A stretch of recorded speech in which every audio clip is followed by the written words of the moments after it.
Master పగడాల మృతిపై ఎన్నో భిన్నాభిప్రాయాలు, ఎన్నో కుట్రలు, ఎన్నో కుతంత్రాలు. ఆయన మరణం వెనుక ఎన్నో అవమానాలు, ఎన్నో నిందలు. తెలుగు రాష్ట్రాల్లో సంచలనంగా మారినటువంటి ప్రవీణ్ పగడాల మృతిపై సోషల్ మీడియాలో ఎవరికి తోసిన విధంగా, ఎవరికి నచ్చిన విధంగా, ఇష్టానుసారంగా ఆ కుటుంబం ఇంకా మరింత ఇబ్బంది పడే విధంగా ఎన్నో అవమానాలకు గురి చేస్తున్నటువంటి సంఘటనలు. ఎంత బాధాకరం అంటే అంత బాధ. చనిపోయినప్పటి నుండి మొదలుకుంటే ప్రస్తుతం వరకు కూడా తెలుగు రాష్ట్రాల్లో ప్రవీణ్ పగడాల మృతిపై తెలిసి తెలియని అనేక మంది రెచ్చగొట్టే అటువంటి వ్యాఖ్యలు చేస్తూ పైచాచిక ఆనందం కోసం ఇష్టానుసారంగా కామెంట్స్ చేస్తూ అనేక సందర్భాల్లో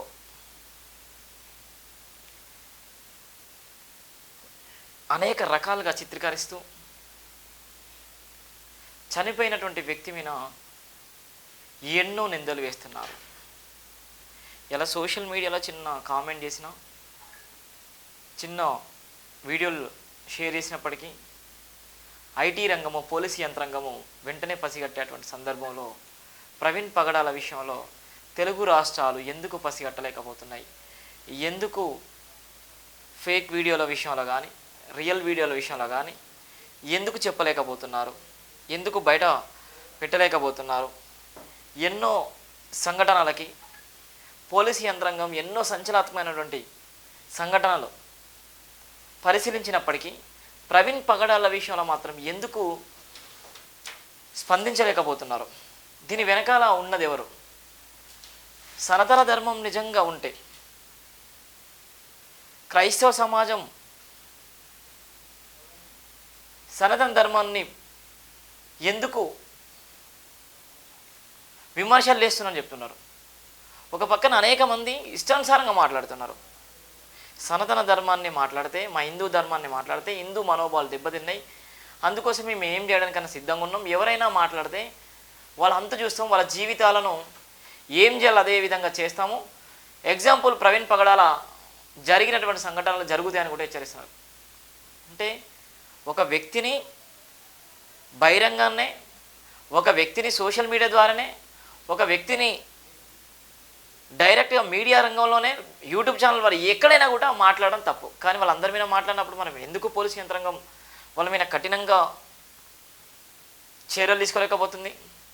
ఎందుకు వాళ్ళను అలా మాట్లాడిన వ్యక్తుల మీద ఎందుకు పీడీ యాక్ట్ కేసులు కానీ, ఐటీసీఎల్ యాక్టులు కానీ, రాజ్యాంగానికి లోబడి పనిచేయాల్సినటువంటి సంస్థలు కానీ, రాజ్యాంగానికి విరుద్ధంగా మాట్లాడేటువంటి అనేకమైనటువంటి మాటలు కానీ, సోషల్ మీడియాలో మాట్లాడుతున్నటువంటి వ్యక్తుల మీద ఎందుకు చర్యలు తీసుకోలేకపోతున్నారు?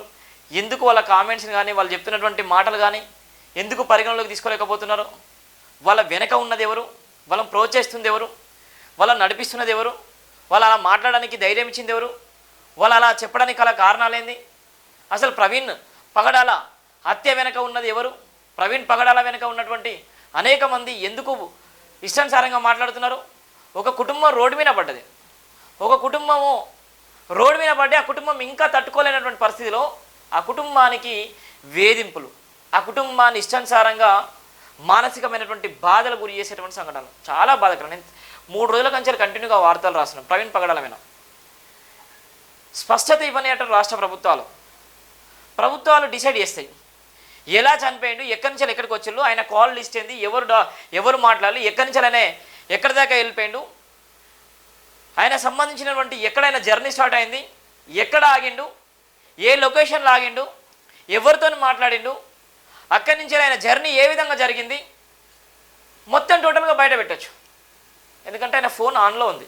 ఆయన ఫోన్ సమాచారము చెప్పవచ్చు. ఎక్కడ వైన్స్కి పోయిండు, ఎక్కడ కూర్చున్నాడు, ఎన్ని నిమిషాలు అక్కడ సేద తీరిండు, ఎన్ని నిమిషాలు ఎవరితో మాట్లాడిండు, ఇవన్నీ చెప్పచ్చు. ఓన్లీ అక్కడ వైన్స్కి పోయిండు, గూగుల్ పే చేసిండు, ఇంకోటి అక్కడ కూర్చున్నాడు, 2 గంటల సేపు కూర్చున్నాడు, చిల్లర మాటలు.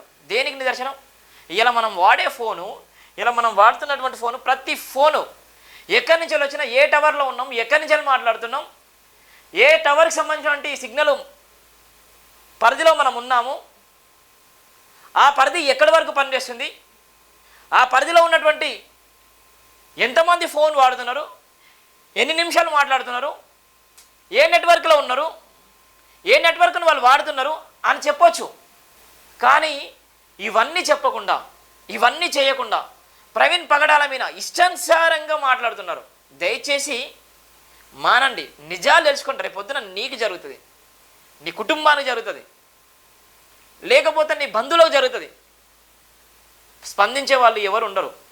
మానవత్వాన్ని మించింది ఏదీ లేదు. ఏ కులమైనా, ఏ మతమైనా, వాళ్ళు ఏ జనమైనా, ఎవరైనా పర్లేదు, కానీ మానవత్వాన్ని మించింది లేదు. తప్పు తప్పే.